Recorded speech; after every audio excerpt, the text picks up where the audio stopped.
Hello student, कैसे हैं आप? आई होप आप सभी अच्छे होंगे। प्यारे बच्चों, आज हम करेंगे कक्षा 8 के हिंदी के पाठ 1 को। इस पाठ का नाम है बच्चों वर्दे। इस पाठ के प्रश्नोत्तरों को आज हम अच्छे से समझेंगे, जिससे कि हम इस पाठ के प्रश्नोत्तरों को आसानी से याद कर पाए। तो बिल्कुल भी देर न करते हुए बच्चों चलते हैं इस पाठ के प्रश्नोत्तरों की ओर। बच्चों, इस पाठ के जो प्रश्न क्रमांक 2 है वो है, निम्नलिखित प्रश्नों के उत्तर संक्षेप में लिखिए। तो यहाँ पर हमसे कुछ प्रश्न पूछे जाएंगे, उनके हमें उत्तर अच्छे से देना है। ठीक है, तो इसका जो प्रश्न क्रमांक का है वो है, नव नव के माध्यम से कवि क्या कहना चाहता है। तो नव मतलब नया होता है और नव मतलब आकाश, नया आकाश। ठीक है, तो नव नव के माध्यम से कवि चाहता है कि सभी प्राणी, प्राणी बोलते हैं जिनमें जान होती है। ठीक है, इंग्लिश में हम इसे बोलते हैं लिविंग थिंग्स। तो सभी प्राणी मिलकर नए भारत देश की रचना करें। तो नए भारत देश की रचना करने का यहाँ पर अर्थ है कि पहले के समय में जो हमारा देश भारत था वो गुलाम था अंग्रेजों का। तो उस गुलामी के बंधनों को तोड़ें और जो अज्ञानता रूपी अंधकार है इस भारत देश में, उसको शिक्षा की देवी जो सरस्वती हैं उनसे वरदान मांगकर वो ज्ञान से उस अंधकार को मिटाना चाहता है। ठीक है, मतलब नए भारतवर्ष की रचना करना चाहता है। तो इस प्रश्न का उत्तर हम इस तरीके से लिखेंगे बच्चों, नव नव के माध्यम से कवि कहना चाहता है कि सभी प्राणी नए भारतवर्ष की रचना करें। ठीक, नए भारतवर्ष की रचना करें। इसका जो खा नंबर वाला प्रश्न है वो है, इस कविता में कवि किससे वरदान मांग रहा है। तो इस कविता में बच्चों जो कवि है वो ज्ञान की देवी माँ सरस्वती से वरदान मांग रहा है। तो माँ सरस्वती को हम वीणा वादिनी भी बोलते हैं। वीणा वादिनी इसलिए बोलते हैं क्योंकि वो वीणा बजाती हैं। ठीक है, जो एक वाद्य यंत्र है, म्यूजिकल इंस्ट्रूमेंट है, उसका नाम वीणा है। और वो वीणा का वादन करती हैं, यानी वीणा को बजाती हैं, इसलिए उन्हें वीणा वादिनी भी बोला जाता है। ठीक है, और वो ज्ञान की देवी है। ठीक है, उनसे वरदान मांगता है कि हे ज्ञान की देवी, जो भारत देश में जो अंधकार, अज्ञानता रूपी अंधकार है, उसे अपने ज्ञान से हटा दीजिए। ठीक है, तो इस प्रश्न का उत्तर हम इस तरीके से लिखेंगे, इस कविता में कवि ज्ञान की देवी माँ सरस्वती से वरदान मांग रहा है। ठीक है, जो ग नंबर वाला प्रश्न है वो है, कवि भारत में कौन सा मंत्र भरने की बात कह रहा है। तो कवि भारत में बच्चों स्वतंत्रता का अमृत रूपी मंत्र भरने की बात कह रहा है। मतलब हर एक प्राणी, हर एक भारतवासी स्वतंत्रता का जो मधुर ध्वनि है उसके मन में अमृत के समान बस जाए। ठीक है, इस तरीके से वो वरदान मांग रहा है। ठीक है, तो इस प्रश्न का उत्तर हम लिखेंगे, कवि भारत में स्वतंत्रता का नव अमृत मंत्र भरने की बात कह रहा है। इस तरीके।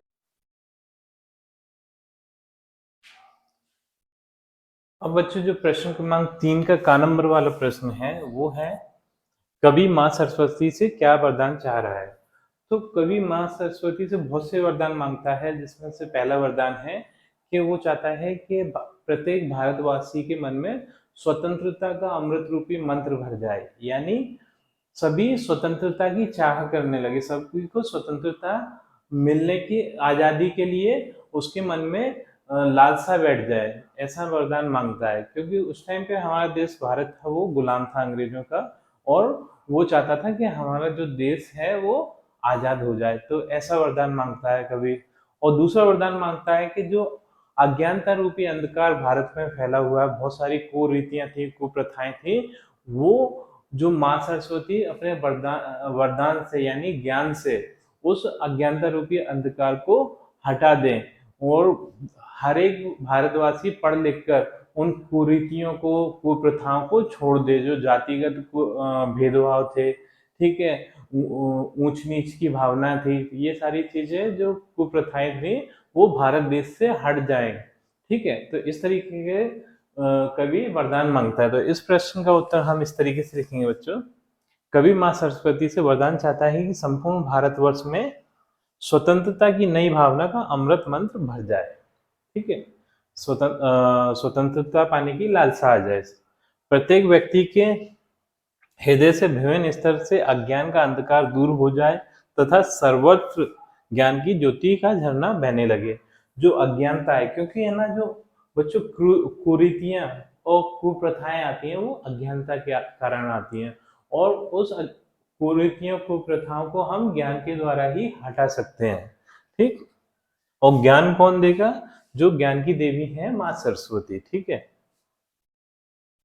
तथा सर्वस्व ज्ञान की ज्योति का झरना बहने लगे, मन के विकार दूर हो जाए, मतलब हमारे मन में जो बुराइयां हैं, ठीक है, वो दूर हो जाए, अज्ञान का अंधकार नष्ट हो जाए तथा समस्त संसार ज्ञान के प्रकाश से चमक उठे, संपूर्ण भारत नई गति प्राप्त करके गीत और छंद के क्षेत्र में नवीनता प्राप्त करे। मतलब भारत ज्ञान के जरिए आगे बढ़े, ठीक है, उसमें गति आ जाए, विकास विकास करे अपना ज्ञान के जरिए, ठीक है, ज्ञान के द्वारा। तो इस तरीके से ये प्रश्न क्रमांक का भी होता है बच्चों। अब चलते हैं अगले प्रश्न की ओर।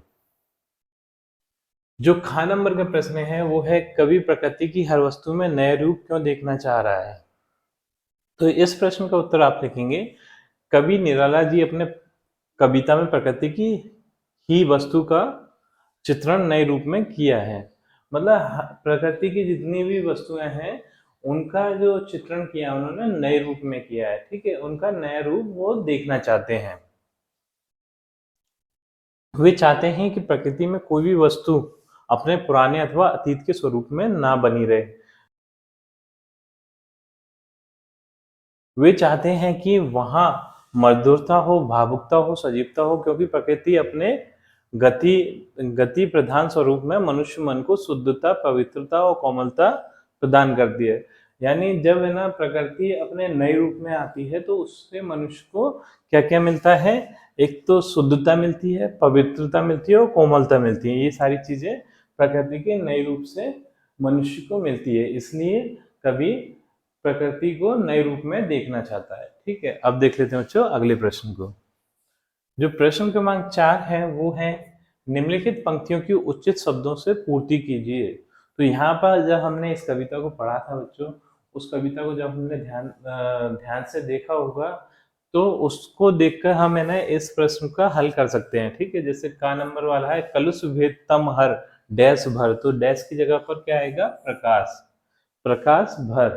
ठीक, हाँ नंबर वाला रिक्त स्थान है, काट अंध उर के बंधन स्तर। ठीक है, यहाँ पर के बंधन आएगा। ठीक, ग है, बहा जन्नी डैश बहा जन्नी ज्योतिर्मय निर्जर, मतलब हे माँ सरस्वती, हे माँ सरस्वती, जो ज्ञान रूपी झरना है उसे बहा दो। ग है, नव पर नव स्वर दे, हमें नए पंख दें और नए स्वर दें। ठीक है, इस तरीके से हम रिक्त स्थान वाला प्रश्न भी कर सकते हैं। अब चलते हैं अगले प्रश्न की ओर। जो प्रश्न क्रमांक 5 है बच्चों, ये है, निम्नलिखित पंक्तियों के भाव स्पष्ट कीजिए। तो भाव का मतलब होता है कि कवि का उन पंक्तियों को लिखने के पीछे क्या उसके विचार थे, उससे संक्षेप में समझाना क्या कहलाता है? भाव कहलाता है। तो देख लेते हैं बच्चों, ये है, काट अंध उर के बंधन स्तर, बहा जन्नी ज्योतिर्मय निर्झर।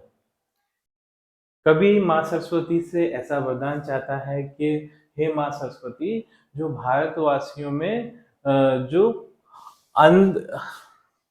अंधकार रूपी अज्ञानता है, ठीक है, या फिर अज्ञानता रूपी अंधकार है, उसे हटा दीजिए। जो उनके मन में विकार है, जो बुराइयां हैं, उन्हें हटा दीजिए। ठीक है, काट अंध उर के बंधन स्तर, हृदय में जो बुराइयां हैं, ठीक है, जो भेदभाव की भावना है, जो छुआछूत की भावना है, उन्हें हटा दीजिए। बहा जन्नी ज्योतिर्मय निर्जर, और हे माँ सरस्वती, जो ज्ञान रूपी झरना है उसे बहा दीजिए। ठीक है, क्योंकि जो अज्ञानता है वो ज्ञानता से ही खत्म हो सकती है। तो जब ज्ञान आ जाएगा, प्रत्येक भारतवासी पढ़ लिख जाएगा, तो उसके मन में जो बुराइयां हैं, उसके हृदय में जो बुराइयां हैं, वो स्वतः ही हट जाएंगी। जिस तरीके से सूरज के निकलने पर अंधकार स्वतः ही हट जाता है, उसी तरीके से जो अज्ञानता रूपी बुराइयां हैं वो भी ज्ञान से हट जाएंगी। ठीक है, तो इस प्रश्न का उत्तर हम इस तरीके से लिखेंगे, हे माँ, मनुष्य मात्र के हृदय में जो अज्ञान के भिन्न भिन्न स्तरों के बंधन है उन्हें काट दें, मतलब हटा दें और उन्हें हर प्रकार के अज्ञान से मुक्त कर दें। उनके हृदयों में ज्ञान का ज्योति रूपी झरना बहा दें। मन के विकारों, विकारों का मतलब बुराइयां, बुरे भाव, ठीक है, को दूर कर दें। अज्ञान के अंधकार को मिटा दें, ज्ञान का प्रकाश भर दें, संपूर्ण संसार को जगमगा दें। देख लेते हैं अगला, जो खा नंबर वाला है वो है नव नव के नव विहग वृंद को नव पर नव स्वर दे। ठीक है, तो यहाँ पर नव, नव मतलब नया, का अर्थ होता है आकाश, नया आकाश के नव विहग वृंद को, और विहग मतलब होता है पक्षी और वृंद मतलब होता है पक्षियों को, जो पक्षियों का समूह है उन्हें नए आकाश दें। ठीक है, नव नव के नव विहग वृंद को, जिससे कि वो आकाश में स्वतंत्रता से विचरण कर सके। ठीक है, नव पर नव स्वर दें, तो इसका हम भाव इस तरीके से लिखेंगे, हे माँ सरस्वती, आकाश के समान ये नया समाज सर्वत्र फैला हुआ है।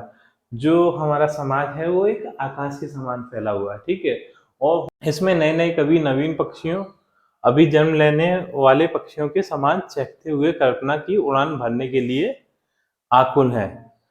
तू इन्हें नए नए पंख, कल्पना शक्ति देकर ऊंची उड़ान भरने योग्य बना दे। इनके कंठ को कोमल और नवीन स्वर प्रदान कर दे ताकि ये नए नए गीत कविताएं गा सकें। ठीक है, इस तरीके से आप इस भाव को भी लिख सकते हैं बच्चों। अब देख लेते हैं अगले प्रश्न। जो अब इस पाठ का जो प्रश्न क्रमांक 6 है वो है सही विकल्प चुनकर लिखिए। तो यहाँ पर हमसे एक प्रश्न पूछा जाएगा, उसमें 3 विकल्प होंगे, उसमें से जो सही विकल्प होगा वो हमारा उत्तर के रूप में लिखा जाएगा। तो पहला प्रश्न देख लेते हैं बच्चों, का नंबर वाला, ये है नव नव के नव विहग वृंद को पंक्ति में अलंकार है। ठीक है, तो यहाँ पर बच्चों अनुप्रास अलंकार है। कैसे है मैं आपको बता देता हूँ कि जब एक ही वर्ण की आवृत्ति बार बार होती है, मतलब एक वर्ण एक से अधिक बार आता है, तो वहां पर बच्चों जो अलंकार होता है वो होता है अनुप्रास अलंकार। ठीक है, तो यहाँ पर हम देख सकते हैं नव नव के नव विहग, तो यहाँ पे ना और ना वर्ण की आवृत्ति बार बार हुई है। ठीक है, तो यहाँ पर इस प्रकार से अनुप्रास अलंकार है। तो जो हमारा अनुप्रास अलंकार, ये आ नंबर, बड़े आ नंबर वाला विकल्प है, ये सही हो जाएगा, ये हमारा उत्तर है। ठीक, जो खा नंबर वाला प्रश्न है ये है वर्दे कविता के रचयिता हैं। तो वर्दे कविता के जो रचयिता हैं वो है कवि सूर्यकांत त्रिपाठी निराला जी, ये आ नंबर वाला सही हो जाएगा। हम किताब में भी देख सकते हैं इनका नाम। ठीक है, कविता के नीचे दिया हुआ है। अब देख लेते हैं बच्चों, जो गा नंबर वाला है वो है बेहग वृंद का आश्रय है। तो यहाँ पर बेहग, बेहग का मतलब होता है पक्षी, और वृंद मतलब होता है समूह, यानी पक्षियों का समूह। ठीक, तो यहाँ पर जो ई नंबर वाला है पक्षियों का समूह, ये हमारा सही उत्तर हो जाएगा। तो बच्चों इसी प्रश्न के उत्तर के साथ हमारी ये वीडियो कंप्लीट होती है। आई थिंक ये प्रश्न उत्तर आपको अच्छे से समझ में आए होंगे।